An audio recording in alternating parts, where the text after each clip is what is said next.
Assalamualaikum warahmatullahi wabarakatuh. Waalaikumsalam warahmatullahi wabarakatuh. Good evening everyone, ladies and gentlemen. My name is Nasha Fahira and right now I'm going to deliver my speech. So, I was in the middle of fear when I decided to change my topic. And upon writing it, I realized that even before I opened my laptop, I was scared I'm not going to make it. But at the end, will I make it? Well, let's find out. Now, just like how I look like today, I am going to talk about fear. Before that, do any of you guys ever feel the presence of fear? Yes. What is it? What scares you? I scare snakes. Oh, snakes, yes. And how does fear make you feel? Trembling. That's terrible. Yes, fear can make you feel nervous, anxious, uncomfortable, and many other adjectives. But in this speech, I want to talk about how fear is not always a bad thing. But before we move further, what is fear? Well, based on my research, fear is our response when we feel the physical or emotional danger. It is a sign from our body and soul when we feel like we're threatened. And sometimes, fear protects us from dangers. In the article that I read, at least 60% of adults at least have one fear. And just like you guys said, people might have fear of snakes, fear of height, fear of speaking in public, and fear of something that has not happened yet. I always fear too much, and most of the time it hinders me to move forward. I was afraid to apply for an event comedy. I was afraid to email a company for an internship, and I also afraid of attending a seminar, and the list goes on. I was afraid of roach too, especially, duh. So what about you guys? Did your fear hinder you to move forward? Yes. Wow, if yes, then we need to change fear into engine. Since sometimes we fear of doing something, it can help us to expect the worst. This method helped me quite a lot because the relief I feel when my worst case scenario didn't come true is astronomical. But I don't think if this is a good thing or not because, but I'm just going to keep doing it for the sake of the science. Confronting your fear is hard, I know, but you and me both can start from the smallest thing. Just like Subjin from BTS said that if we gather all of our embarrassment together, it will become confidence. And I think this also can apply to fear as well because, for example, you are scared of watching a horror movie, but you're going to watch a horror movie with your friends. Now, your fear will slowly decrease because you will share your fears with your friends. Fear can also make you feel brave because, for example, you are afraid of bee. Then suddenly a bear appears in your room and you're all alone. You don't have anyone to help you out. But what will you do? I will run. Yes, because you are scared, you will eventually conquer your fear and just get rid of the bee because you don't want to be in the same room as the bee any longer. From this example, fear should not be avoided, but rather we need to embrace it because it will eventually pass. To conclude everything, the article that I read stated that all your fears have to be embraced, entertained, honored, and you go on with them.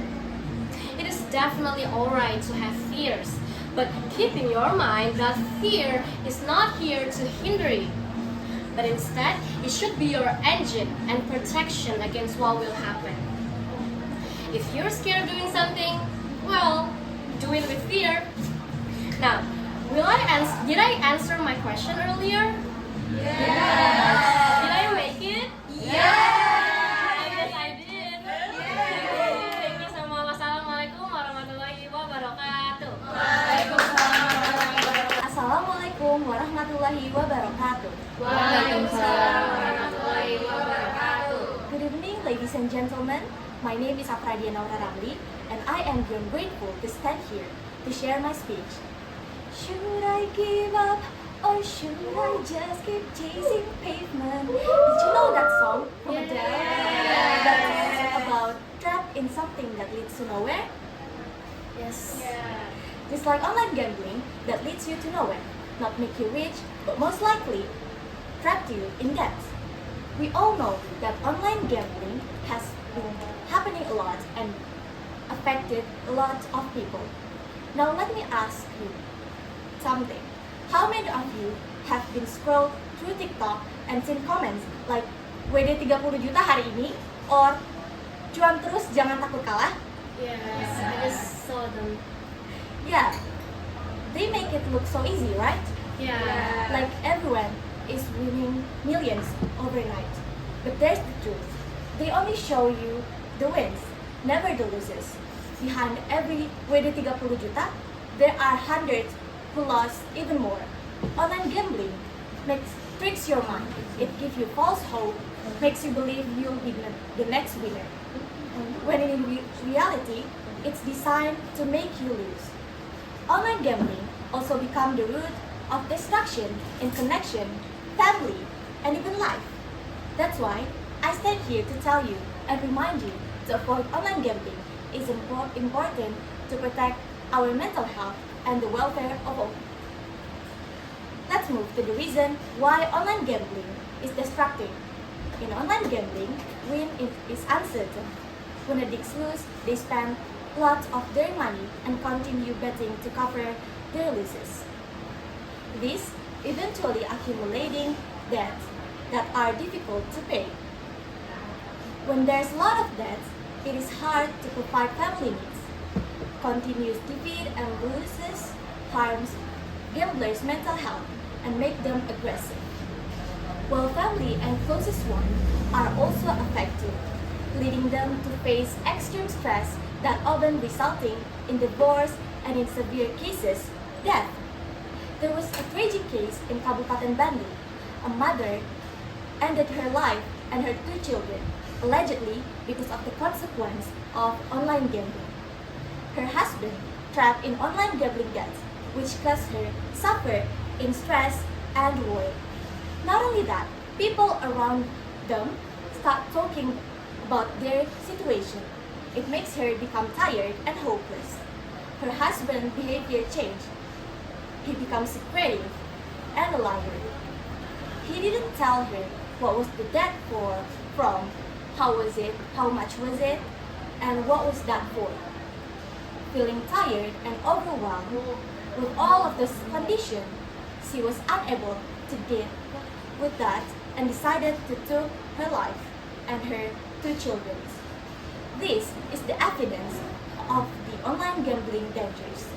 Ladies and gentlemen, I have to say that living free from debt and avoiding online gambling is the key of happy life. We can spend quality time with family that earn money through honest and halal work. By that, we can build stronger relationships, create a warm and loving home, and protect our mental health. We can avoid stress, conflicts, and emotional pain that gambling and debt often bring, ensuring both personal well-being and family harmony. Thank you for your attention. Wassalamualaikum warahmatullahi wabarakatuh. Assalamualaikum warahmatullahi wabarakatuh. Waalaikumsalam warahmatullahi wabarakatuh. Good evening, everyone. Good evening. Firstly, I want you to imagine something. Think about the smell of a fresh hot coffee. Hear the sound of people talking and laughing. This is not a fancy, expensive coffee. This is a simple Indonesian warung kopi, or we call it warung. So, today I want to talk about warung. You might think that they are just a place to hang out, but I want to show you that warung is much more important for our life. It's like our country's living room. It's a special place where it doesn't matter who you are. At warung, we all become friends. Warungs are a place for everybody. Unlike fancy cafe, warung is open to all people. No matter how rich or poor you are, or what job you have, at Warkop, you can see a student, an office worker, and an project driver all sitting together. And because everything is so cheap, everyone can afford to come in, have a coffee, and just talking to each other. Warkop is a place where all kinds of different people can meet and share their stories, their ideas, and their experience.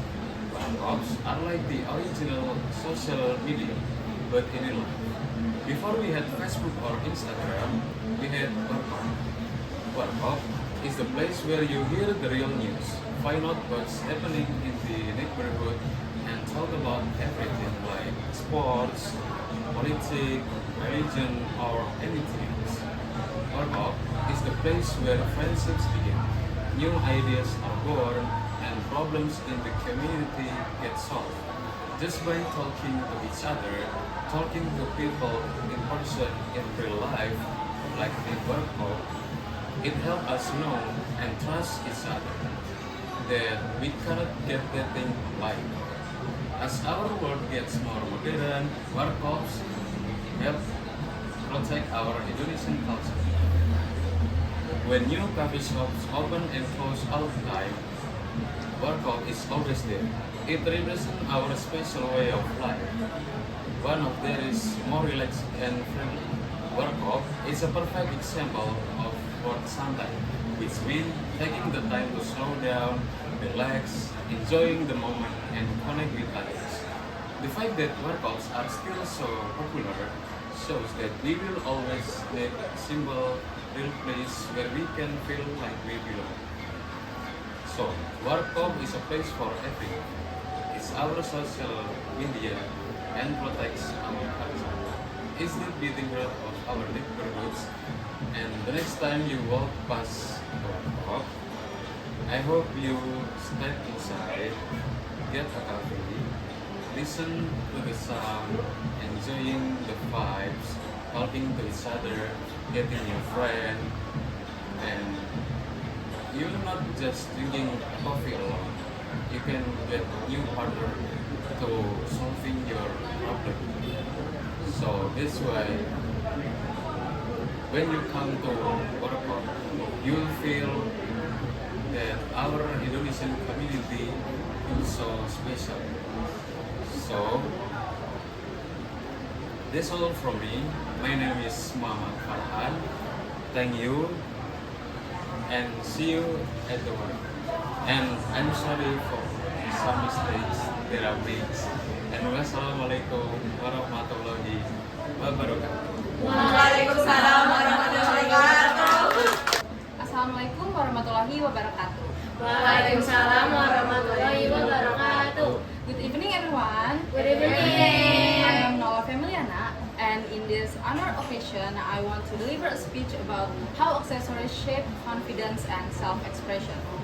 Do you guys ever feel more confidence when using your favorite bracelets or your favorite necklace? Yes.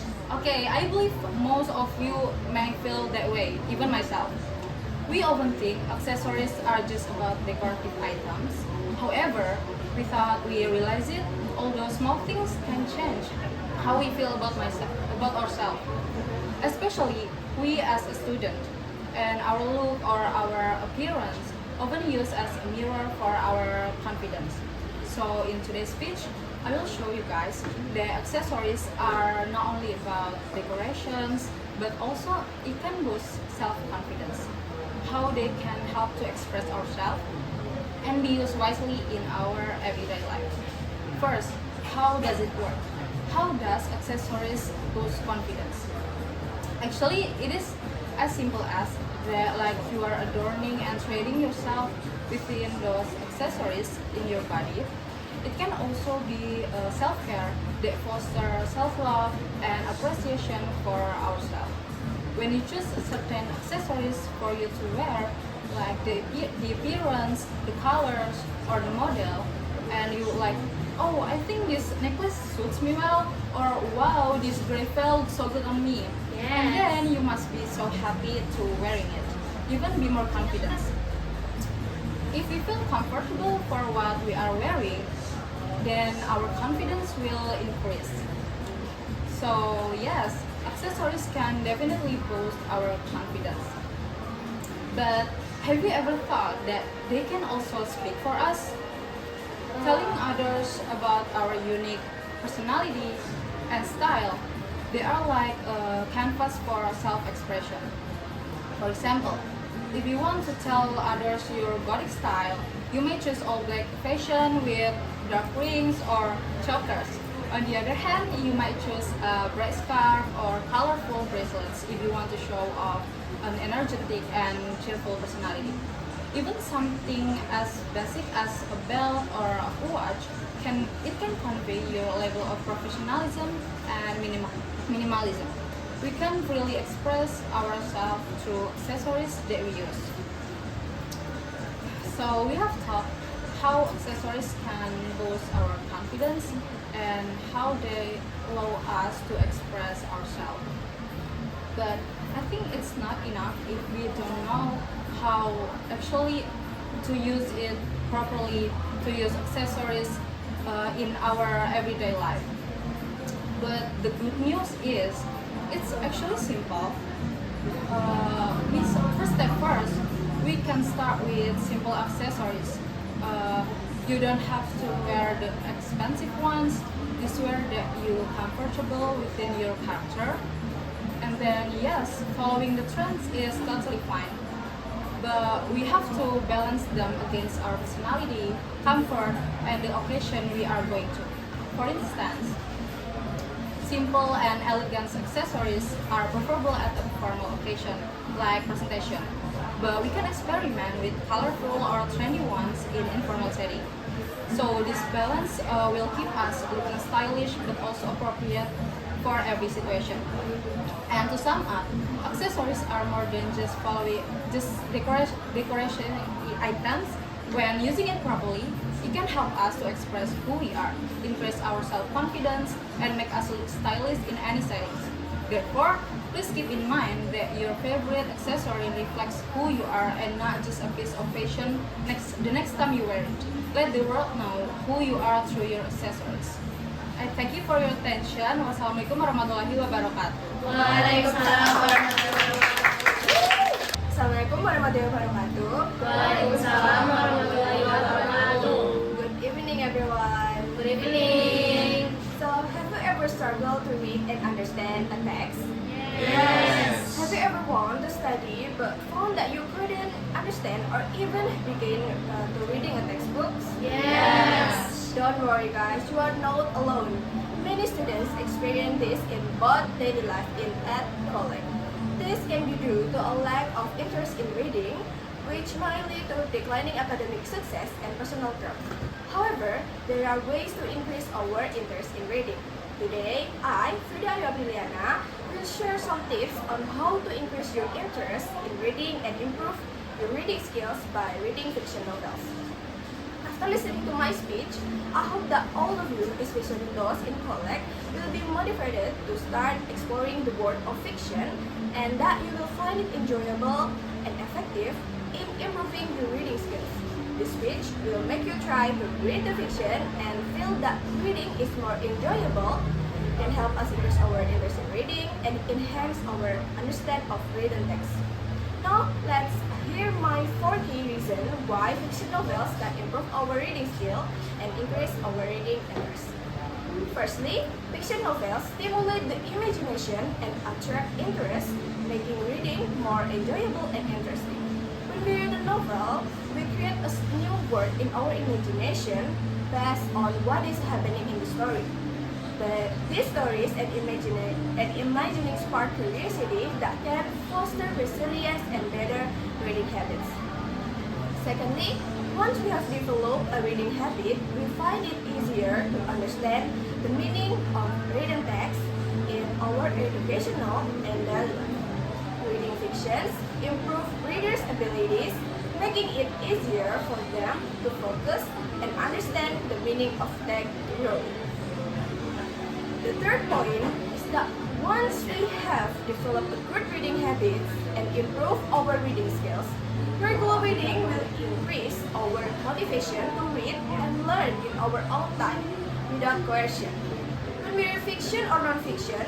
Without question, we will have a better reading experience because we will not feel like reading is a mandatory task, but rather a hobby that we enjoy doing over. Over time, this motivation will make us think that reading is a regular part of our life. The final point is that encouraging the reading of fiction novels can create a healthy habit between hobbies and learning, improving overall literacy skill and personal growth.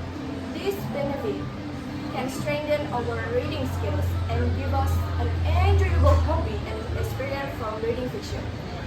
Thus, not only do we improve our academic abilities, but we can also build and enhance our imagination and emotionality to become a better individuals. But what if you guys cannot increase your reading interest through novels? You can find other ways. For example, you can practice reading through other media such as short text. For example, by reading short stories, news, or other short writings, such as caption in social media posts, in Instagram, Twitter, etc. So don't give up because reading, as people say, is a window to knowledge. By reading, you can create your own world, encounter universe built so epically by the author. Maybe you will fall in love with the character they created, and you can even learn from the novels you read. From example, I learned a lot of Greek mythology. So, however, even if you're not through reading novels, all roads leads to Rome. You can always find a way from every other thing. In conclusion, I encourage you all to consider making reading fiction novels a means of increasing your interest in reading and enhancing your reading comprehension skills. Not only will this help us develop a healthy hobby, but it will also improve our personal growth, which benefits in our daily life. Just like everyone says in Yellow Face, reading lets us live in someone else's literary bridges. It makes our board larger as well. Thank you everyone. Wassalamualaikum warahmatullahi wabarakatuh. Assalamualaikum warahmatullahi wabarakatuh. Good evening to Risti and good evening everyone. Good evening. My name is Arif Arif from the English Literature Study Program. Today, I want to talk about one word in Indonesia that is often misunderstood by many people, especially here in Indonesia. And that word is olahraga. In English, the word olahraga can actually mean two different things. There is sport and there is exercise. Have you ever heard your Indonesian friends say they want to play paddle often to stay healthy? Well, that's a sign they can tell the difference between sport and exercise. Just a little disclaimer, today we won't discuss it from a language perspective, but rather from sport science point of view. So, what exactly are sport and exercise? Do you think they are the same thing? Yes. So guys, sport is a competitive activity that focuses on skill, strategy, and entertainment. For example, soccer, badminton, tennis, and that one, paddle. Now, what about exercise? Exercise is an activity that aims to improve heart health, lung capacity, muscles, bones, and overall fitness. For example, running, going to the gym, or doing calisthenics. The goals of both are also different types. Let's start with sport. By playing sport, your coordination and teamwork will improve, but it's not always optimal for overall health. On the other hand, exercise usually depends on the type. For example, cardio improves capacity, while gym and calisthenics strengthen muscles and flexibility. All of these also help reduce the risk of diseases. So, you still think that just playing sport is enough to stay healthy? Me. Come on guys, don't think that way. And maybe you are wondering why athletes like Cristiano Ronaldo or Stephen Curry still so healthy, but they play sport, right? Yes. Yes. Well, they don't just play soccer or basketball. They also do regular exercise like cardio and gym outside the training sessions. So, after knowing all this, what should we actually do? The best approach is to combine good or balance. You can compete and have fun with sport, but you also need to keep your body fit with exercise. So, if your friend keeps saying they paddle 7 times in a week and think they're healthy, just say, yeah, right. I think that's all from me. Hopefully you now understand the difference between sport and exercise and can start balancing both in your daily life. Thank you for listening. Wassalamualaikum warahmatullahi wabarakatuh. Waalaikumsalam warahmatullahi wabarakatuh.